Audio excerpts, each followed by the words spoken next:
Gostaria, em primeiro lugar, de saudar a todos os presentes, os de honra e aqueles que não são necessariamente de honra, porque a mim me honram neste momento. Saudar também aqueles que não estão nesta sala, mas por outras vias podem participar e assistir a estas e outras apresentações. Permitam-me contextualizar, antes disso, pedir perdão por me apresentar de camiseta, tal como estou, e sem casaco, tal como normalmente acontece, porque terei sido perguntado se você era necessariamente painelista e não veio de casaco e de gravata, como se eu viesse me apresentar, mas eu vim apresentar apenas o meu texto. E porque cresci também com uma educação que me libertou e permitiu que eu pudesse fazer escolhas, sobretudo quando os organizadores não dizem como é que devemos nos apresentar. Por isso, me perdoem por estar assim, sobretudo vocês que estão preocupados com a forma como estou vestido. Perdão.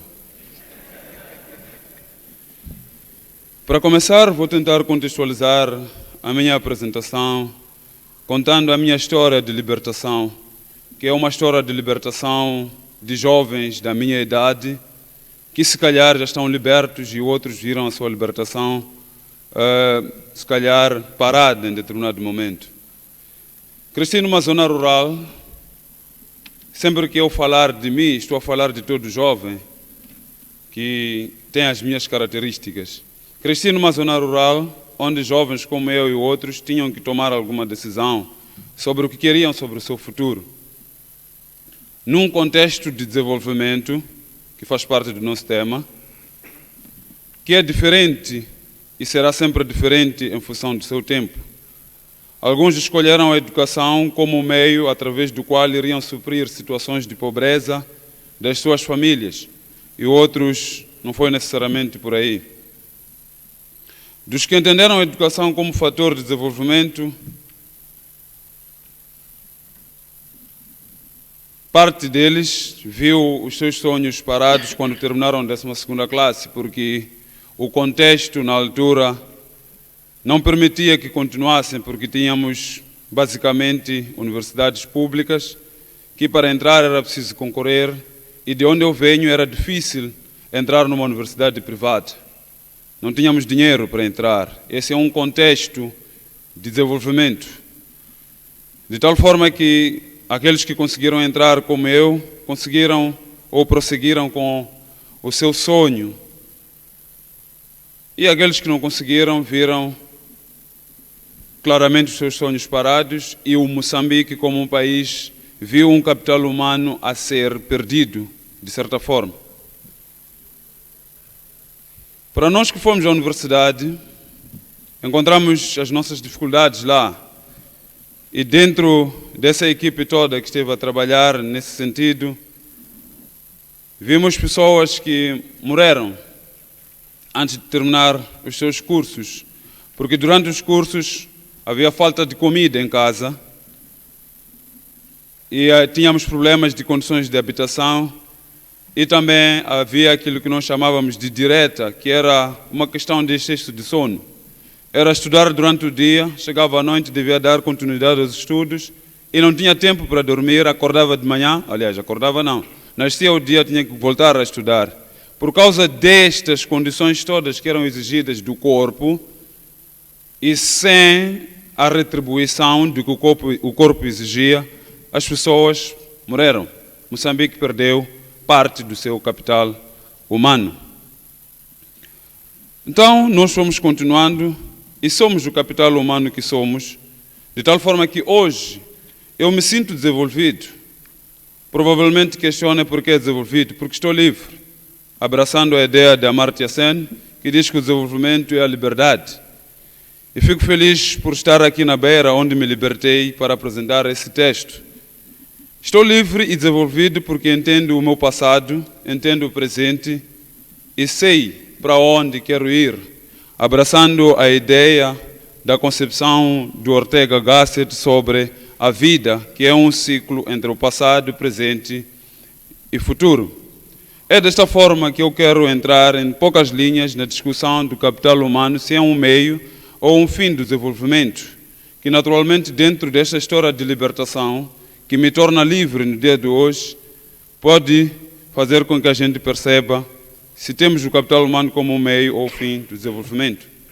Meu nome, para não sair antes de dizer, é Alba Paulo Mate, venho de TET, da Faculdade de Gestão de Recursos Naturais e Mineralogia.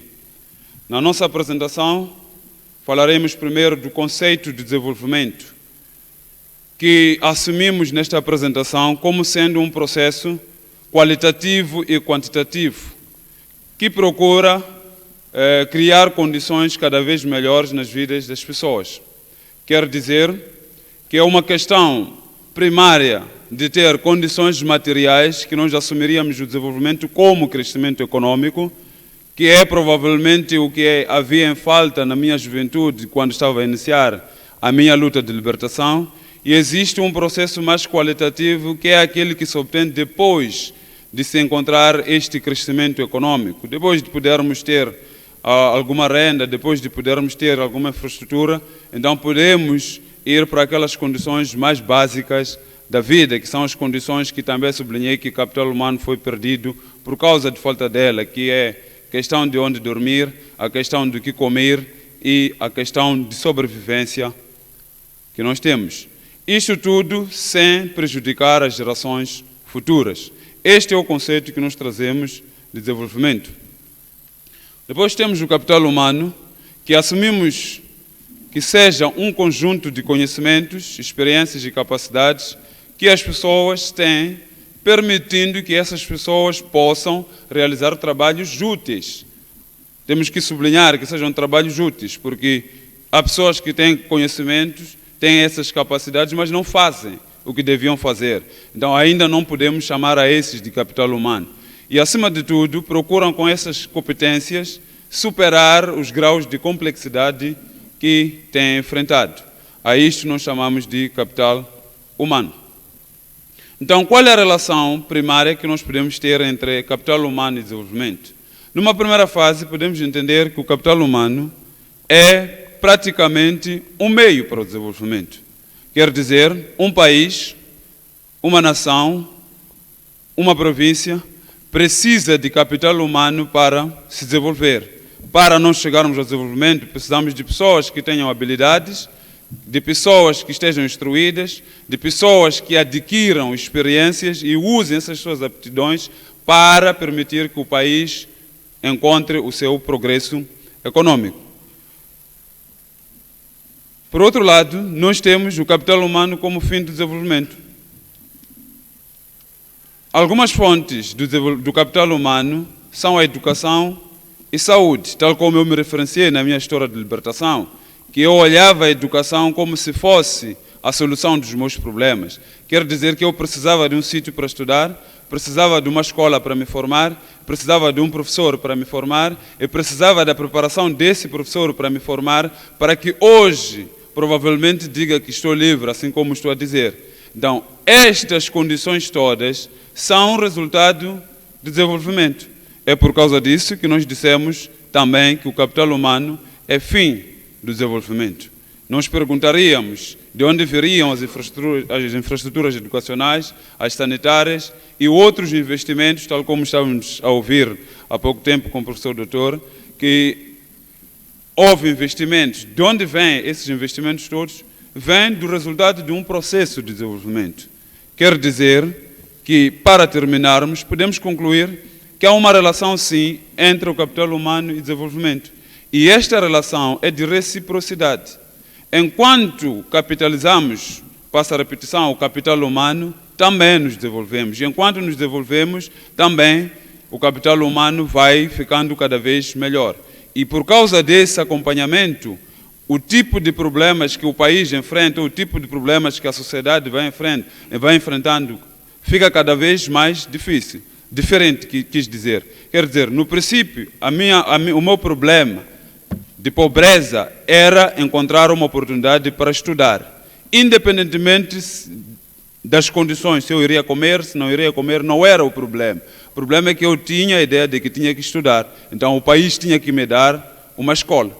Depois de formado, aliás, ao longo da formação, começamos a perceber que não basta ter uma escola. Era preciso ter o que comer. Então são outras condições de desenvolvimento. Então, quanto mais crescemos em termos de capital humano, quanto mais habilidades a gente obtém, os níveis de exigências, o nível de necessidades também vai aumentando. E a nossa forma de olhar o desenvolvimento acaba sendo diferente. Por causa disso, nós podemos dizer que o capital humano é um meio e um fim do desenvolvimento, sendo ele uma força motriz incontornável do desenvolvimento e influencia em grande para o processo de crescimento econômico das nações e, ao mesmo tempo, é resultado de meios e condições gerados pelo desenvolvimento.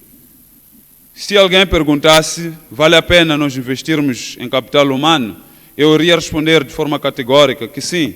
Vale a pena nós continuarmos a potenciar as nossas escolas, vale a pena nós potenciarmos as nossas universidades, vale a pena nós potenciarmos os nossos hospitais e permitir que as pessoas tenham acesso equitativo desses serviços todos e garantir, acima de tudo, que se combate a exclusão dos pobres, se combate a exclusão do qual nós falamos durante muito tempo e que provavelmente seja isso que nos leve ao momento de conflitos que nós estamos a ter neste momento e proteja-se a partir dessa capacitação, a partir dessa educação, o meio ambiente e, acima de tudo, sejam observados os direitos humanos. Dito isto, Tatenda Kwenekwene, pela atenção dispensada.